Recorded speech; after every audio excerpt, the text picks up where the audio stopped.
परिमेय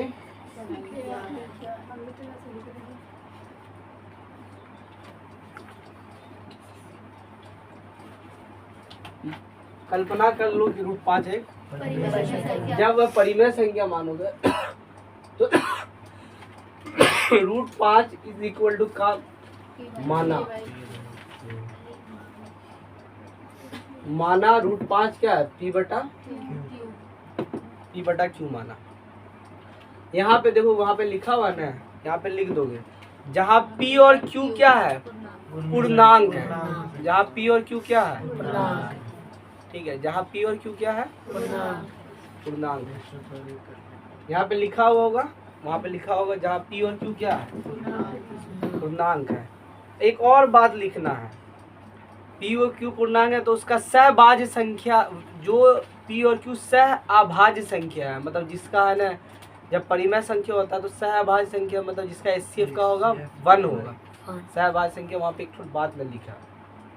अब यहाँ पे दोनों तरफ वर्ग करने पर, इधर भी वर्ग करो दोनों तरफ वर्ग करने पर, तो दोनों तरफ वर्ग करने पर, दोनों तरफ वर्ग करने पर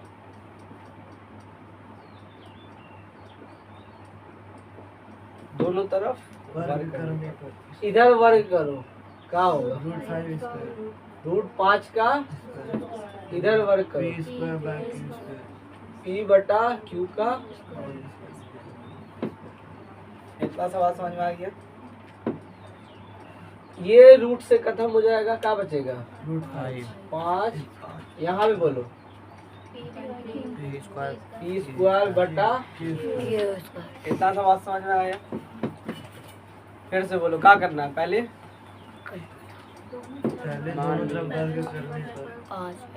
माना के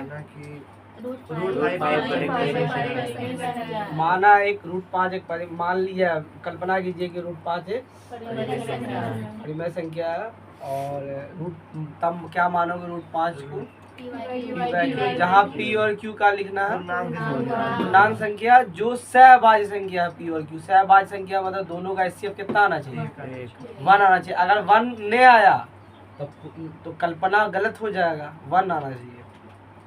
अब ये और फिर दोनों तरफ क्या करने पर वर्ग किया, रूट 5 का वर्ग कितना हो जाएगा 5। रूट 5 का वर्ग क्या हो जाएगा 5। तो 5 हो गया, इधर हो गया। अब ये क्यू स्क्वायर को इधर लेके चलेंगे और 5 को Q square is equal to P square बटा 5। एक स्टेप उठाया है ना, मल्टीप्लाई किया है। अगला स्टेप में Q square is equal to ये इसको इधर लेके चलेंगे, इंटरचेंज कर दिया ठीक है। इसमें कोई दिक्कत हुआ, ये इधर इसको इधर ठीक है। 5 इसको विभाजित कर रहा है, 5 किसको भाग दे रहा है पी स्क्वायर को भाग दे रहा है ना। 5 इसको विभाजित कर रहा है, देखो नीचे लिखा होगा पी स्क्वायर, यहाँ पे लिख देना ठीक है ना। यहाँ पे क्या लिखना होगा पी स्क्वायर विभाजित 5 से क्या है इसका मतलब जब पी स्क्वायर 5 से विभाजित है तो पी भी ये भी समझ में आ गया। पी स्क्वायर 5 से विभाजित है तो पी भी 5 से विभाजित है। इसको इक्वेशन 1 मानना है, इस वाले इक्वेशन को। और फिर इसके नीचे लिखना कि पी स्क्वायर अगर 5 से विभाजित है तो पी भी 5 से विभाजित। अब पुट करना होगा, फिर मान लो पुट कर दिया माना ठीक है ना। P बराबर 5 क्यों मानना है, 5m मानना है, कुछ भी मान लो 5m मान लो ठीक है। अब इस इक्वेशन में दोनों तरफ स्क्वायर करो, दोनों तरफ एक बार हम उतना नहीं लिख रहे हैं, हम खाली लिख दिया वर्ग, मतलब दोनों तरफ वर्ग करने पर P square is equal to 25 m square. इतना सवाल समझ में आ गया, क्या बोला है आपको। अब क्या मानना है पी बराबर 5m मानना है। वर्ग दोनों तरफ पे लिखना है वर्ग करने पर, तो p का वर्ग करेंगे तो क्या होगा 5 का वर्ग करेंगे तो क्या होगा m का वर्ग करेंगे 25। अब यही वैल्यू पुट कर कहाँ देना है, देखो यही वैल्यू कहाँ पुट कर देना है, इक्वेशन 1 में पुट कर देना है।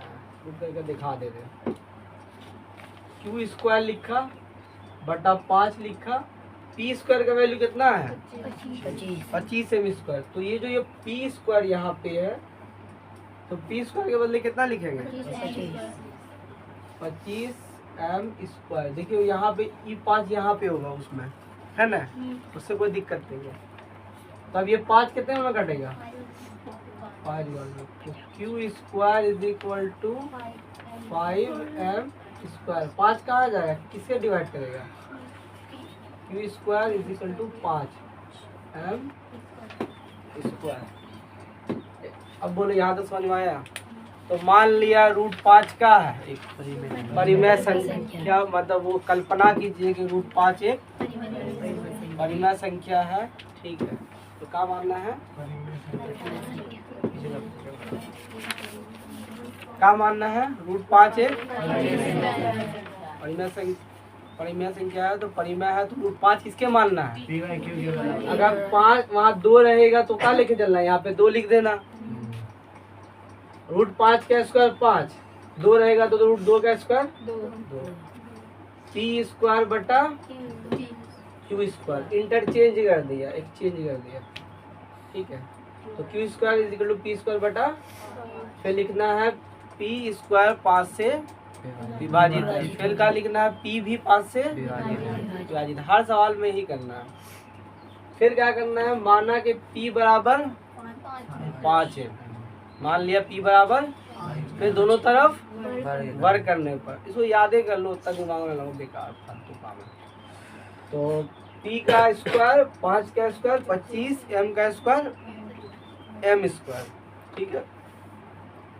अब ऐसा अगर बोल सकते हो तो बोलो, बिना देखे, हम ऐसे बिना देखे कल्पना कीजिए कि √5 एक परिमेय संख्या है, √5 बराबर पी बटा क्यू, दोनों तरफ वर्ग करने पर तो पी √5 का स्क्वायर 5 होगा, पी स्क्वायर बटा क्यू स्क्वायर होगा, इंटरचेंज करेंगे तो Q square is equal to P square बटा 5 होगा, फिर लिखेंगे 5 स्क्वायर 5, पी स्क्वायर 5 से विभाजित है तो पी भी 5 से विभाजित है, तो पी बराबर फिर क्या मानना होगा 5m मानना होगा, इधर जो होगा ना उसी को मानना होगा, पी बराबर 5m मानना होगा, फिर दोनों तरफ स्क्वायर करना होगा, P square is equal to 25 M square. यही इक्वेशन फिर उसमें 1 में पुट करेंगे, Q square is equal to 25 M square बटा 5 से काटेंगे तो 25, तो क्यू स्क्वायर जो होगा, Q square is equal to 5 M square, फिर 5 को क्यू स्क्वायर से भाग दे देंगे। अब क्या लिखेंगे बोलो तो, क्यू स्क्वायर किससे विभाजित है, दोनों का HCF कितना आ रहा है 5, आना कितना चाहिए 1 आना चाहिए। तो जो हम लोग कल्पना किया था कि गुफरान लड़की है, तो ये कल्पना गलत हो गया, गलत हो गया। तो इसी तरह जो कल्पना किया था कि √5 एक परिमेय संख्या है, वो हम लोग का कल्पना तो गलत हो गया। तो लिखना है फिर यहाँ पे क्या लिखना है बोलो तो, यहाँ पे क्या लिखना है, क्यू स्क्वायर किससे विभाजित है, देखो लिखा होगा, देखो लिखा हुआ है, इसे पलटाओ, पढ़ना पलटाओ, यहाँ पे कटा हुआ है ना, लिखो यहाँ पे, देखो यहीं पे लिख दो, यहाँ पे ना क्यू स्क्वायर 5 से विभाजित है, फिर डॉट डॉट है तो लिखा हुआ तो है, लिखो तब यहाँ पे, तो लिखो यहाँ पे लिख दो, किनारे में लिख दो। ये समझ में आ गया ना, जरूरी नहीं ना है, जैसे ये है वैसे यहाँ पे जैसे उससे पहले लिखा हो यहाँ पे लिख देना, क्यू स्क्वायर किससे विभाजित है, फिर क्या लिखना, क्यू भी कितना 5 से विभाजित है, ठीक है ना। फिर जो यहाँ पे फिर एक और बात कटा है कि अच्छा नहीं, यहाँ पे नहीं कटा है, समीकरण 1 समीकरण 2 कट लिखा हुआ है, यहाँ पे लिखोगे पलटा कर, समीकरण 1 समीकरण 2 में जो पी और क्यू का जो HCF 1 नहीं आ रहा है, लोगों तो 5 से, इसका मतलब दोनों का HCF कितना आ रहा है 5, लेकिन आना कितना चाहिए 1 आना चाहिए। तो लिखा जो वहाँ पे जो कल्पना जो समीकरण, इसको समीकरण कहाँ मान लेना होगा, इसको समीकरण कहाँ मान लेना होगा 2 मान लेना होगा। फिर लिख देना होगा कि समीकरण 1 और समीकरण 2 में पी और क्यू का HCF 1 के बराबर, तो आता है हमारी जो कल्पना जो थी कि गुफरान लड़की है, वो कल्पना क्या हो गया गलत हो गया, ठीक है। जो मान लो कि हमने हमारी जो कल्पना थी, हमारा कल्पना गलत हुआ, आता है सिद्ध होता है कि रूट 5 एक अपरिमेय संख्या है। समझ में आया? सिद्ध होता है कि रूट 5 एक अपरिमेय संख्या है। फिर से देखो, हम फिर से बोल दे रहे हैं, समझा? हम तो इसी को, और इसमें रूट 5 है, रूट 2 भी उसी की तरह बनेगा। अब हम रूट 2 बोल रहे हैं। मान लिया कि रूट 2 एक या कल्पना कीजिए कि रूट 2 एक परिमेय संख्या है, ठीक है ना? फिर वहाँ पे लिखना है जहाँ P और Q, फिर मानना कि रूट 2 बराबर P बटा Q मानना है। फिर उसको लिखना है कि दोनों तरफ वर्ग करने पर रूट 2 का स्क्वायर क्या हो जाएगा? 2। अब P स्क्वायर बटा क्या हो जाएगा? Q स्क्वायर, ठीक है? P स्क्वायर बटा क्या हो जाएगा? Q स्क्वायर, ठीक है? फिर उसके बाद रूट 2 बराबर क्या हो जाएगा? P स्क्वायर बटा Q स्क्वायर हो जाएगा। बस कुछ नहीं, सबके जगह 2 डाल दो। 3 होगा तो 3 डाल देना, 4 होगा या 4 नहीं होगा, 7 होगा तो 60। क्या कर रहा है उसको? कोई हिला रहा है? हिल रहा है अभी, धरती ने डोल रहा है। बदमाश सब भी यहाँ देख, यही हिला रही है, देखिए यही हिला रही है, हम जाने ना। अरे वहाँ मोबाइल है, फिर तो आदत है उसके हट पैर को इधर रखते हिला, आदत नहीं है, शैतानी फितरत है पैर हिलाना, है ना? शैतानी फितरत है पैर हिलाना। समझ में आ गया? कोई टेंशन? मिटा दे, बिना देखे बोल सकती हो, दम है? लो बेटा, वीडियो रोक दे, आज और रोक दे रही है।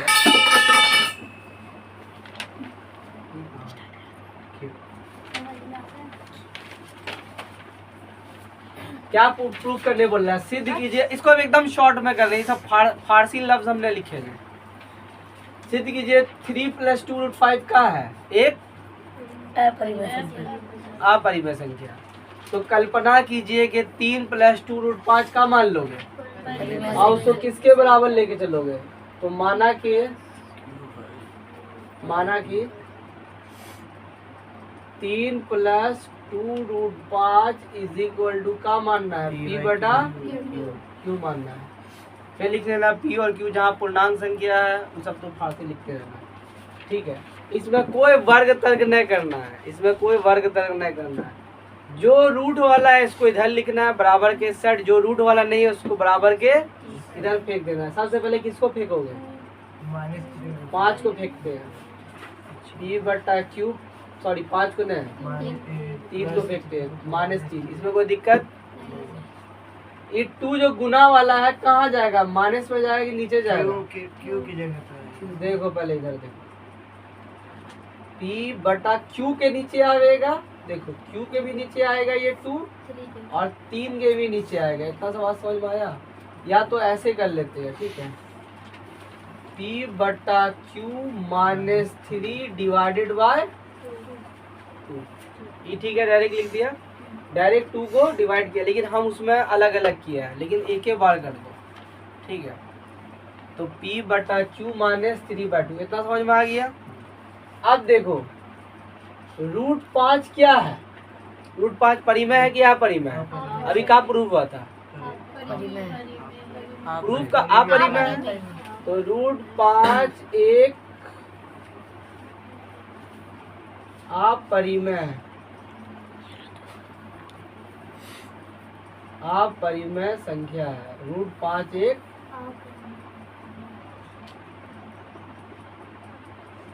और ये जो चीज है, ये जो है, ये रूट में है कि नहीं है? नहीं है, तो ये क्या होगा? P बटा Q -3/2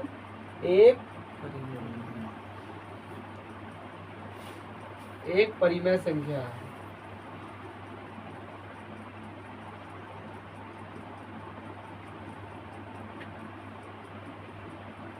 अब ये हो सकता है और बराबर भी दे रहा है, 2 बराबर 3 हो सकता है? 2 बराबर 3 होगा? नहीं होगा, ये तो गलत बात है। लेकिन यहाँ पे बोल रहा है कि ये क्या है? अपरिमेय संख्या, और इधर क्या है? और दोनों का कर रहा बराबर हो गया, प्रूफ हो गया कि दोनों बराबर है, जबकि है तो ऐसा नहीं है। इसका अगर ये जो मान जो हम लोग क्या माना था, इसको क्या माना था, परिमेय संख्या है और तब दोनों बराबर होता, लेकिन ये तो अपरिमेय और ये क्या है, परिमेय है। तो ये जो कल्पना है, अब यहाँ पे क्या लिखना फारसी में, पहले क्या लिखना है, अतः हमारी कल्पना गलत है, बस लिख देना है, अतः हमारी कल्पना गलत है। इससे सिद्ध होता है कि 3 + √2√5 एक परिमेय संख्या। इसको बहुत छोटे में किया है, हमें सिंपल, उतना कोई फारसी उसी ने लिखा है, बस सिंपल बात में लिख दिया है, इसमें कोई दिक्कत ऑफ करो।